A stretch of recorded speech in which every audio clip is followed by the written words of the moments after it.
Hello guys. Sorry ha. Huli ako sa pag-online kasi yung amo ko, inutusan ako. Yung amo ko, si Sir Joel Villanueva, ibang lahi po yan. May half yan. Half moon, half day, half araw. Siya po yung talaga yung amo ko. Ibang lahi yan. Kaso lang, napagalitan ako. Yung salary ko, kinuha niya. Yung whole year salary ko. Kasi inutusan niya ako, paano pa naman mag-English? Sabi niya, Zin, kill the light. Aba, kill the light pala ha. Kill the light daw. Akin, kumuha ako ng kutsilyo. Kahit nagsiga pa ba, kahit nag-ilaw. Kill the light eh. Patay. Sabi niya, kill the light. Tapos, may inutusan na naman niya ako sa Zin, eat the dog. Aba, dito sa Saudi, di ba, minsan lang tayo nakakain ng puro na lang chicken, puro chicken. I-try ko naman kumain ng aso. Eat the dog pala ha.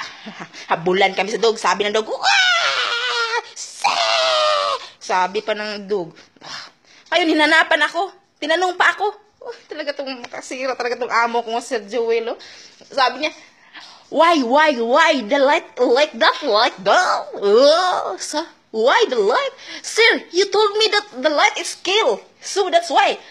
I said, you up like that. Hoy, sabi niya sa akin, Zin, alam ko marunong ako magtagalog ha. Sabi ko, patayin mo ang ilaw. Ayun lang pala, patayin lang palang ilaw. I-off pa lang dito. Nilito pa talaga ako. Tapos yung aso, pakainin pala. Grabe talaga. Ngayon, ang sahod ko. Talaga to. Lahat ng mga amo na mga Joel, iiwanan na ninyo. Kasi mahirap yan kausap.